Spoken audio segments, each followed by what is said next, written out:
to be in Isaiah chapter 11, so grab your text and go there, Isaiah chapter 11.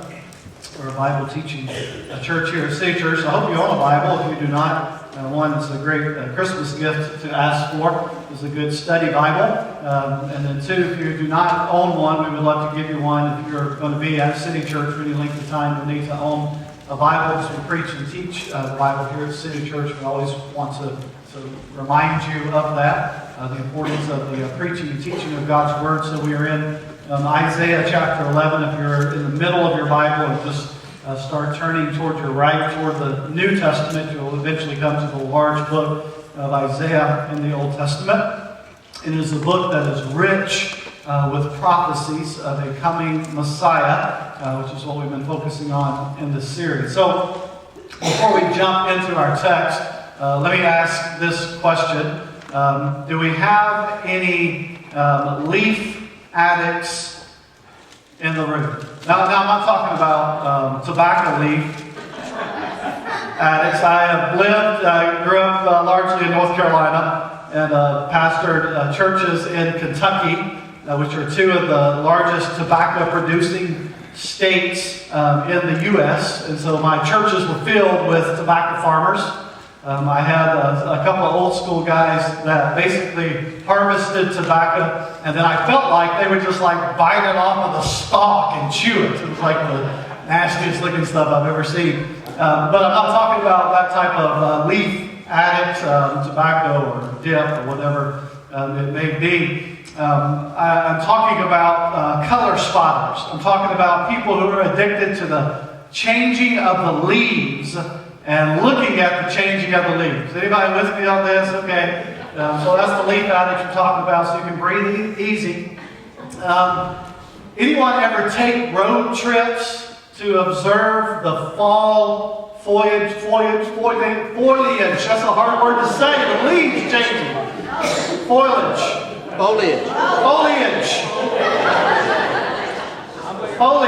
There we go. Anybody ever take trips to see the leaves change? Okay. So the yellow and the oranges and the reds, according to what part of the country it's in. Further northeast you get, I think it gets a little more red. When I was working a sales position for the company I'm with, I used to have to travel in the northeast a lot. I would try to plan trips to Maine and other northeastern states during that time of the year to see the beauty of God's creation.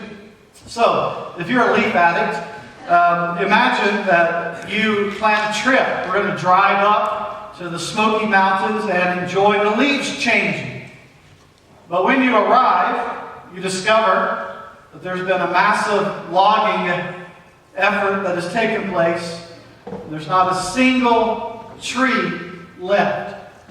You find yourselves standing in a cemetery of stumps. A wasteland. How would you feel?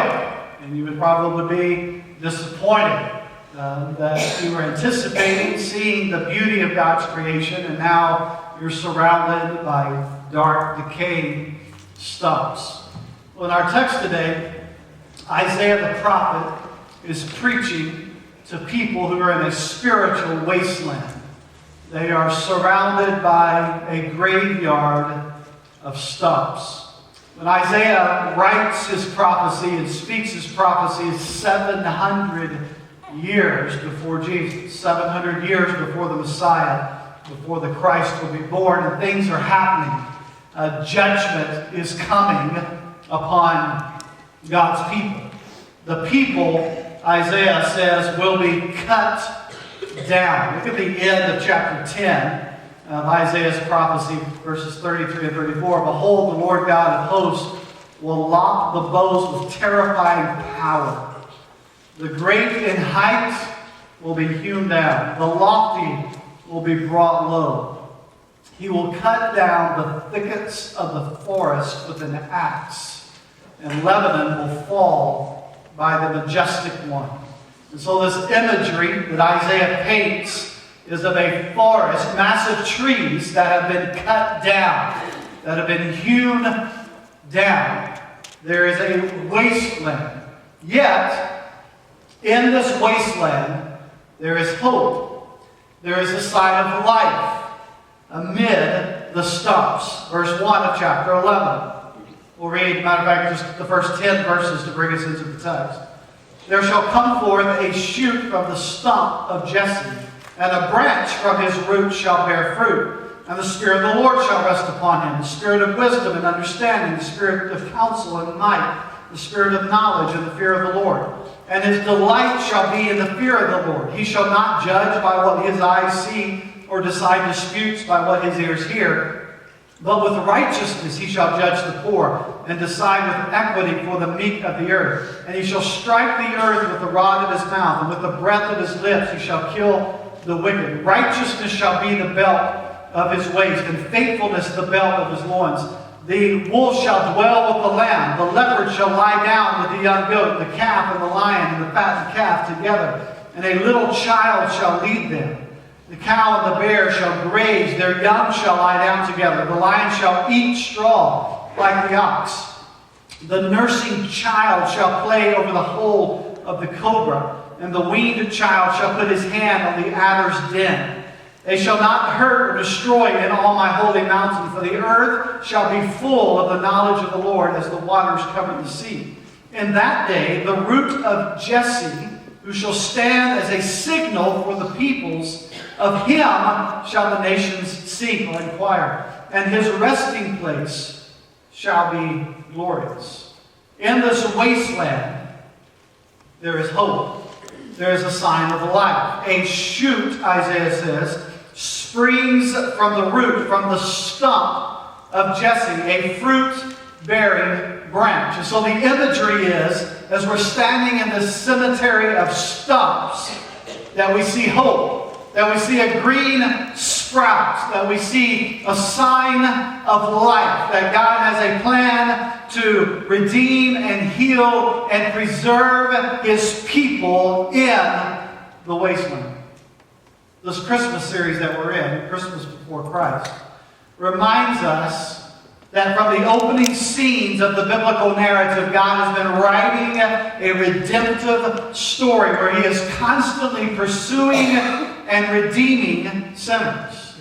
That he constantly takes on this posture of kneeling, this posture of coming down to us, that he constantly takes on this posture of being with us, of abiding with us, of descending to be among us.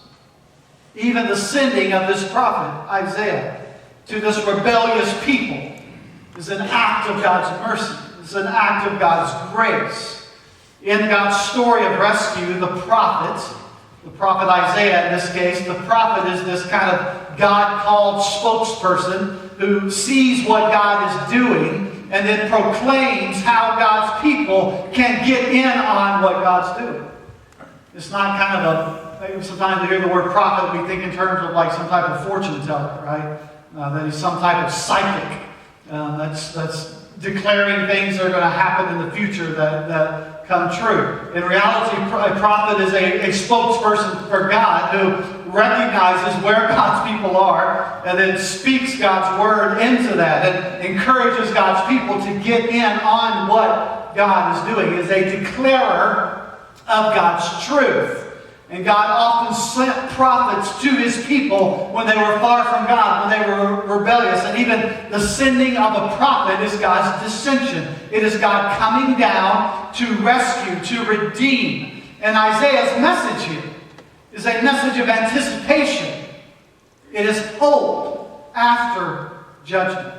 He points forward to a coming Messiah, a time when God will restore all things for his glory.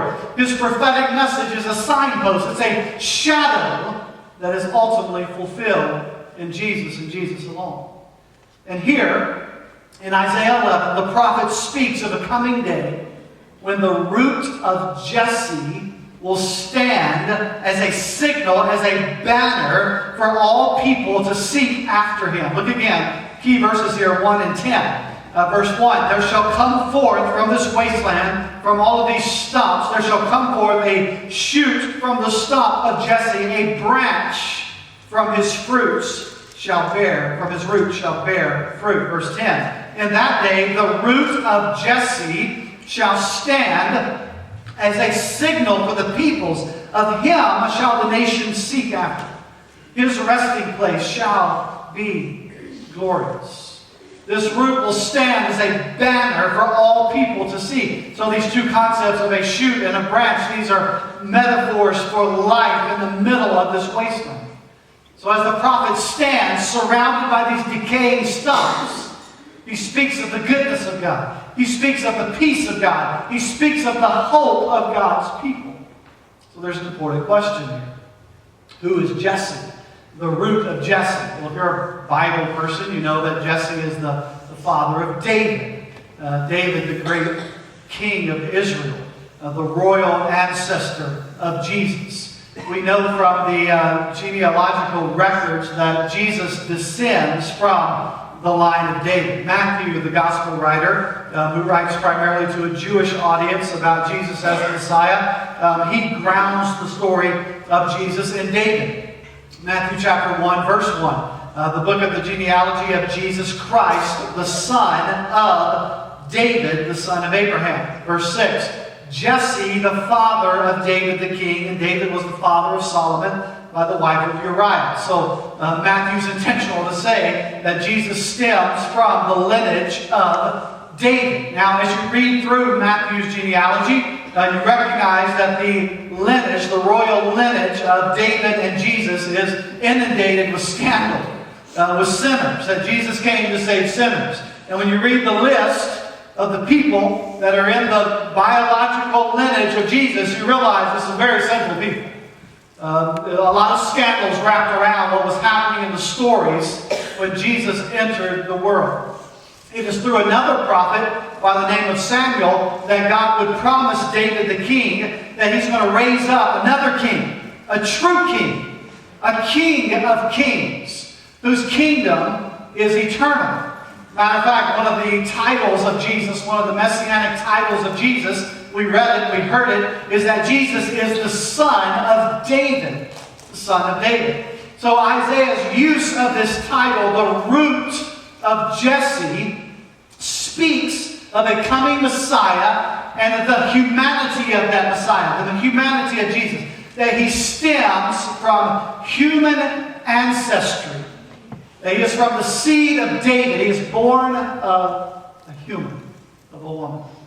Now, it's a big deal in today's day and age with the technology that we have to be able to trace your lineage. There's websites like Ancestry.com where you can trace and see where you come from, what your lineage is. Anyone ever done this before? You've kind of traced out where you're from and who your family is and all those things. You can spend money to do it and get this long history of where you're from. Evidently, in the Hudson lineage, back in the Revolutionary War days, many generations ago, we stem from the roots of a guy named Francis Marion, who was known as the Swamp Fox during the Revolutionary War, and he was known for kind of his unusual tactics in war. As a matter of fact, the movie The Patriot, played by Mel Gibson. Everybody seen that? If you're a man, put your hand up right now. Have you seen The Patriot? So, The Patriot is a portrayal of the Swamp Fox.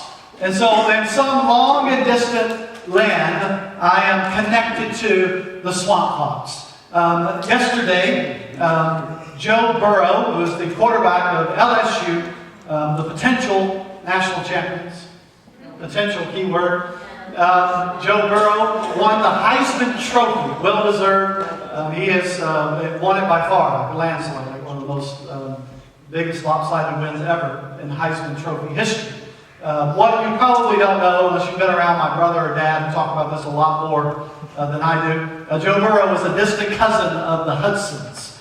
His grandfather is a first cousin to my grandfather, and so distant cousins to Joe Burrow. There you go. There's my Ancestry.com moment of the day. Doesn't make me an LSU fan. And he wouldn't know me and I wouldn't know him if we ever saw each other. But we are distant cousins. I'm more proud that I'm a cousin to the Swamp Fox. Ancestry.com. When you trace the lineage of Jesus, it goes back to David.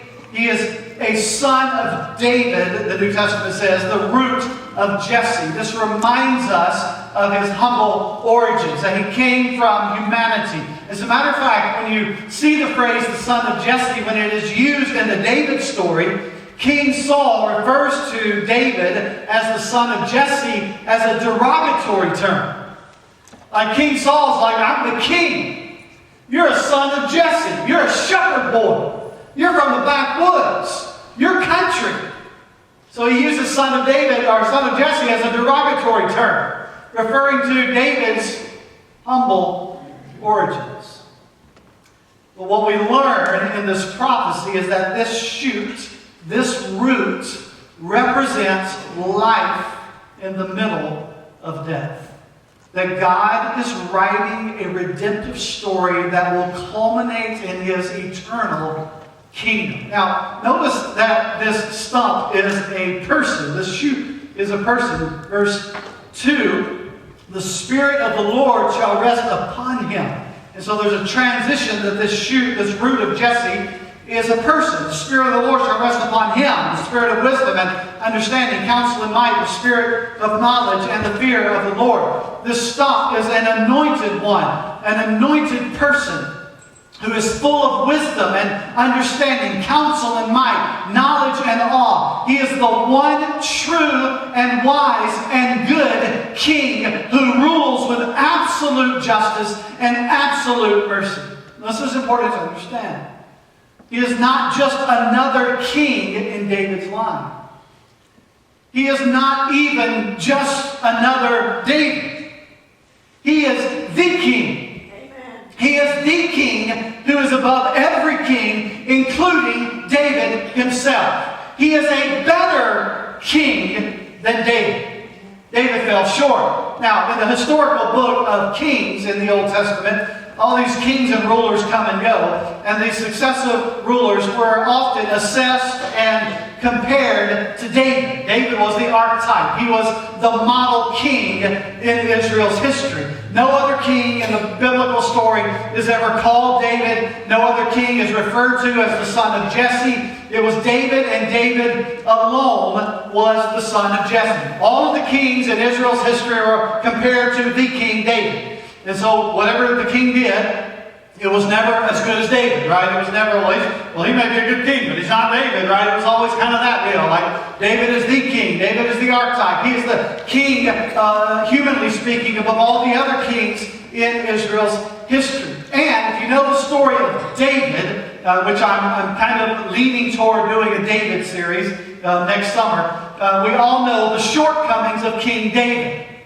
That David was a sinner. That he was a sinner among sinners. He was the Old Testament chief of sinners in a lot of ways. So David had his own shortcomings, his own sins. But we notice here that this coming king is the root of Jesse. You know what that means? That means that Jesse and all his boys, including David, they stem from the King of Kings. They come from the Creator God, from Jesus. He's not the fruit of Jesse. He's the root of Jesse. Jesse and David spring from him. This takes us all the way back into the book of Genesis. In chapter 3, when humanity had sinned against God, and God is giving His curses upon Adam and Eve, and then He gives this curse. He says, look, the serpent has come, and the serpent is also going to be cursed, which represents Satan, represents the evil one. And if you're here during our Genesis series, we covered this pretty extensively, that the first very declaration of a Messiah is in Genesis 3:15, when He says that there is a seed, when God says there's a seed that is coming from the woman who will stomp the head of the serpent. That there's a serpent, a snake stomper, who will rule out evil, who will conquer evil, who will stomp the head of the snake. And so Genesis 3:15 is the very first prophecy of a coming Messiah. Paul picks up on this in the New Testament, and he writes that Jesus was before all things, that He was the creator of all things, that He is the root of Jesse. And then Isaiah adds details into the ruler's life, that his delight shall be in the fear of the Lord. He shall not judge by what his eyes see, and decide disputes by what his ears hear. With righteousness he'll judge the poor. He'll decide equity for the meek of the earth. He'll strike the earth with the rod of his mouth. The breath of his lips shall kill the wickedness. Righteousness shall be on his ways. Faithfulness, right? And then verse 6, it sounds very end times. The wolf shall dwell with the lamb.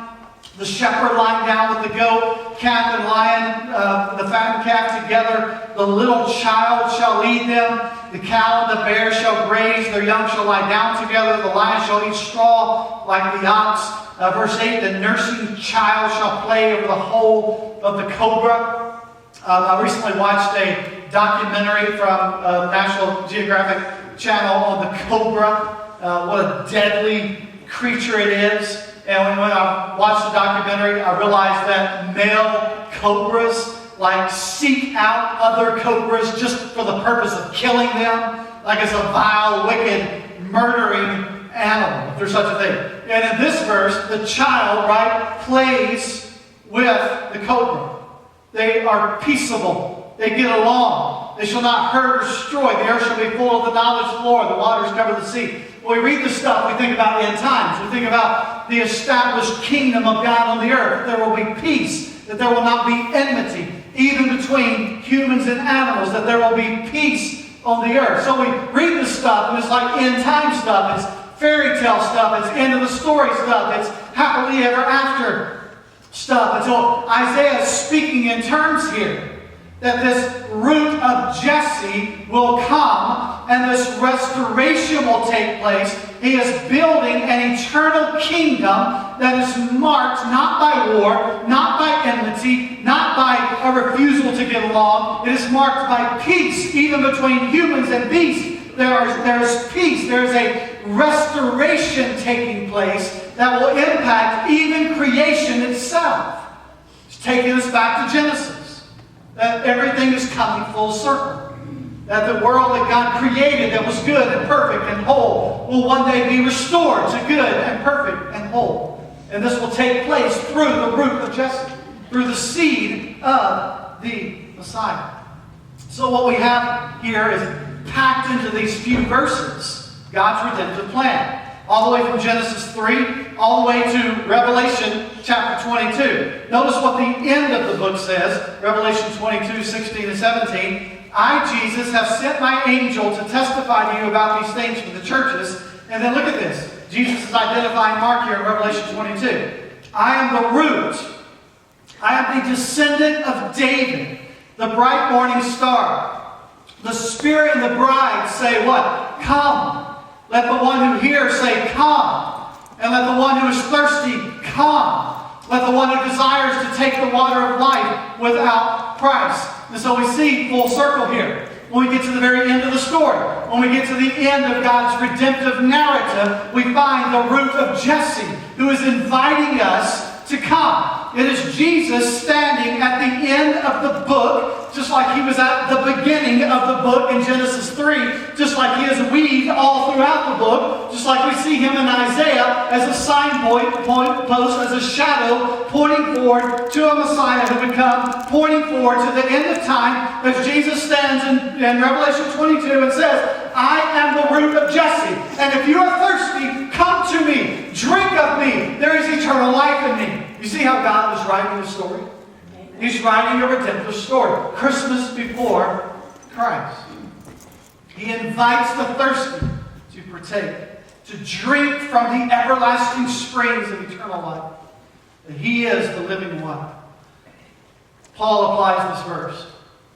Paul picks up on the same concept in Romans chapter 15. Look what Paul says there. For I tell you that Christ, there's that messianic title, Christ, Messiah. I tell you that Christ became a servant to the circumcised to show God's truthfulness in order to confirm the promises given to the patriarchs. In other words, Paul's saying there were shadows, there were signposts that were pointing forward, in order that the Gentiles might glorify God for his mercy.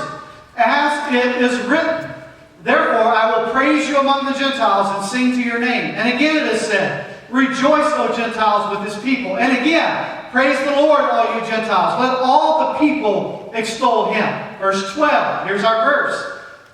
Again, Isaiah says, the root of Jesse will come, even he who arises to rule the Gentiles. In him will the Gentiles hope. May the God of hope fill you with all joy and peace in believing, so that by the power of the Holy Spirit you may abound in hope. So Paul picks up on this prophetic utterance by the prophet Isaiah, and he applies it where he reminds us in Romans 15, Jesus is the hope for all people, Jews, Gentiles alike. In Jesus, hope is found for all people of every generation. Him shall the nations seek, Paul says, picking up from Isaiah. It is Jesus and Jesus alone that all people of every nation, of every time will seek. So, Isaiah paints this picture. He paints this picture of a worldwide gathering of God's people who are assembled under the banner of our Lord. And it is Jesus and Jesus alone who fulfills these prophetic words. It is His banner of grace and truth that flies over our heads. We are His people. We are Jesus' people. He is the root of Jesse, the one true shoot who springs forth from the decaying stumps of the wasteland. It is His banner that draws and invites all people of all nations to worship Him and experience His goodness. Don't forget, Isaiah is speaking these words to people who are in a spiritual wasteland. All around them are stumps. They are facing God's judgment. They are afraid. They are vulnerable. They are exposed. Things are not going to get better for them in the near future. As a matter of fact, from what most historians believe, these words were spoken just prior to the Assyrians, who are wicked and cruel people. They are God's enemy in every way. And they are about to take over the nation. They're about to come in, and God's people will be ravaged. They will be exiled. They will be taken into captivity eventually. And as you know and have experienced in your life, life in the wasteland. Life in the wasteland is brutal, and is harsh, and is bleak, and is unforgiving, and is ruthless. Life in the wasteland is marked by death and destruction and devastation. Some of you have lived through the wasteland. Some of you are living in the wasteland. And you feel like your life is filled with decaying, dark stumps that are marked by devastation and death and destruction and decay. You can't see hope. You can't see life. The weight of the death is pressing upon you. You feel like you're living in the wasteland. We've all been there. We've experienced the wasteland of life. And into this dismal scene, Isaiah speaks. And he speaks words of hope. He speaks words of assurance. He speaks words of anticipation and promise. He speaks words of life. He prophesies of a coming Messiah, a shoot that springs forth, a sign of life in the wasteland. Or in the Smokies. We've driven there to see the beauty of God's creation. Instead, we find ourselves standing in a cemetery of stumps, a wasteland, if you will. And yet, our eyes catch a glimpse. They catch a glimpse of a single sprout, a single leaf, a single sign of green, a single green sprout that is springing forth from the stumps. And we are reminded that in the wasteland there is life, that oftentimes things have to die in order to live, that it is from the death and decay and darkness that life and hope and assurance and anticipation spring forth. And we are given a renewed sense of hope that not all is lost, that death and decay do not win, that there is a shoot, a sprout that is coming forth that indicates life is still there. It should be noted that prior to the birth of Jesus, God was quiet. For 400 years, God was silent. The spiritual wasteland. And then, God speaks. He speaks again. A virgin gives birth to a son, a descendant of David, the root of Jesse, the hope of the world. Once again, God kneels. God enters our space. He comes down into the wasteland to pursue and redeem and rescue sinners. So, during this Christmas season, we've done something a little different this year. In the past, we've had Advent calendars that we kind of followed along with. For us, Advent was that each one of the kids individually, in sequence, would receive some type of small gift leading up to Christmas, a time of kind of preparation and receiving and anticipating the celebration of Jesus. This year we did something a little different. We got rid of the Advent calendar and all the gifts leading up to Christmas, much to the disappointment of my older kids. But we did something this year that's called the Jesse Tree tradition. I'm not sure if you're familiar with the Jesse Tree tradition. We've been doing this with Levi and the older kids on the nights that they're there, but this tradition dates back to the Middle Ages. It is often portrayed in pieces of art that you see come out of the Middle Ages. You'll sometimes see it on stained glass windows in older churches. And the image is the idea that Jesse is the root of a tree, and that from that springs forth this tree with Jesus at the top. In more traditional practices of faith, you'll see like a Christ child at the top of this tree. That is the Jesse tradition. And when this came about in the Middle Ages, it was a visual, a picture that allowed the uneducated people, this was before the invention of the printing press, when most people were uneducated and could not read and depended and did not own Bibles and things like that. So they depended upon the clergy or pastors or priests or whoever it was to speak God's word to them. And so this was a visual reminder for the uneducated who could not read or did not own a Bible. It allowed them to learn the stories of Scripture. So a lot of times if you see old Middle Ages art, it will be the pictures, the stories of the Bible depicted in picture form.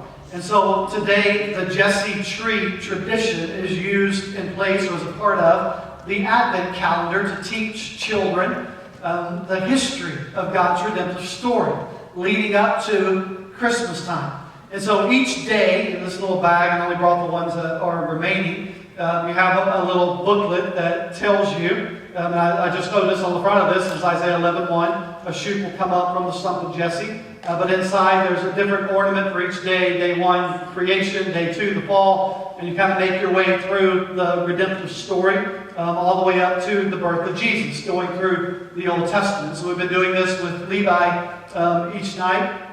And we use it along with the Jesus Storybook Bible that we give out to new parents here at City Church at Parent-Child Dedication that points all the stories toward Jesus. Not all the stories in the Jesus Storybook are found in here, so we have to tell those stories to Levi, and he gets 5% of it. But you're trying to invest and to get him into that rhythm of understanding God's redemptive story even before he grasps it. We want him to begin to understand those concepts, and we don't want him to grow up thinking that Mickey Mouse and Jesus are on the same level, which is kind of the way kids are raised today. It's like, why do they not believe that this is a fairy tale when they believe all these fairy tales? So we want to make sure that he understands this is not a fairy tale. This is the story of Jesus. This is the story of God's redemption of us. And so we're seeking to pour those things into him even before he can grasp them. So every night, and again, he reminded me last night, I forgot, but it was his bedtime. We told him to go to bed, and he was like, what about my story? And it reminded me, we haven't done the Jesse tree tradition story tonight. So every one of these little ornaments, and he's got his own little tree that he takes it over and puts it on every night. but they all have a little symbol that somehow is tied to a biblical story. So we tell that biblical story to Him. We talk about God's redemption, that Jesus was coming, and even before Jesus came, and the story of David, and the story of Joseph, and the story of Noah, and all the stories of the Old Testament. They were all pointing forward. They were all pointing to Jesus. That's who we celebrate at Christmas. And so then He takes His little ornament and goes and puts it on His little tree. And every day, what that is, the little story and the ornament, is just relayed to capture a specific moment in God's redemptive plan. The symbols remind us that God's been working in the wasteland, right? He's been at work in the wasteland from the very beginning to bring life and hope and redemption to God's people. God's been working in the wasteland through all the stories and through creation and all the covenants and all the sacrifices and all the commandments and all the characters of the Old Testament and all the good, the bad, and the ugly, the evil and the righteous and the unrighteous, that God was working and weaving His story, pointing forward to Jesus. That God enters the wasteland. He kneels, He stoops, He comes down to us in the wasteland. So, some of you are in the wasteland today. And I want to come alongside the prophet Isaiah and encourage you, as he does, to seek Him. All the nations of the earth will inquire of Him, Isaiah says. They will all seek Him. So if you're in the wasteland today, if you're feeling abandoned, if you're feeling alone, I know that the Christmas season, the holiday season can heighten those things. So maybe you had very bad experiences during the holidays and you just want this whole thing to be over, to be done, because it brings feelings of abandonment and hurt and pain to you because of something that's happened in your history. For others, it's like, how am I ever going to pay for all this that I'm sticking under the tree? Or what's a new year going to bring my way when it comes to relationships or jobs or whatever it may be? And you're in this season now when there's a lot of hoopla around you and a lot of tinsel and trees and songs and choruses, and everyone appears to be happy and joyful and celebrating. But inside, you're living in a spiritual wasteland. You feel very alone and very abandoned and very afraid and very filled with doubt and skeptical. And the stench of death and decay and destruction fills your nostrils. Because life in the wasteland, surrounded by stumps, can be very overwhelming. And I want you to know today, I want you to hear from Isaiah.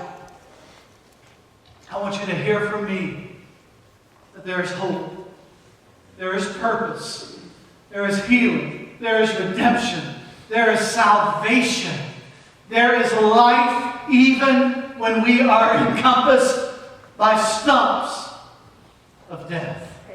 To quote Isaiah later in his book in chapter 55, Isaiah says, "Seek Him while He may be found. Yes. Call on Him while He is near." Yes. And I want to tell you today, He's near. He's close. Seek Him.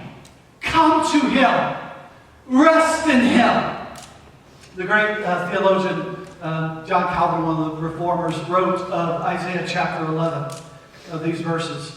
To seek God means, in every part of Scripture, to seek God means to cast all my hope on Him. Amen. To put all of my hope on Him. To put all of my hope on Him. To cast all my hope upon Him.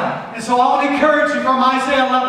I want to encourage you from Christmas before Christ. I want to encourage you from the prophet that was speaking into the wasteland. That amid the stumps today, amid the difficulty and the pain and the hurt and the feelings of loneliness and abandonment and how am I going to get through the next year? What's going to happen to this relationship? And what's going on with my kids or my spouse? And I don't even know if I'm going to be married this time next year. And where am I going to be at financially? And what's it going to look like in my life? And I don't even know if I believe in God anymore. What's going on? Amidst all the stumps and the decay and the destruction and the death, I want to offer you words of hope and encouragement. Seek Him because He is near. He draws near. He offers hope. He gives life. Seek Why? They was fine.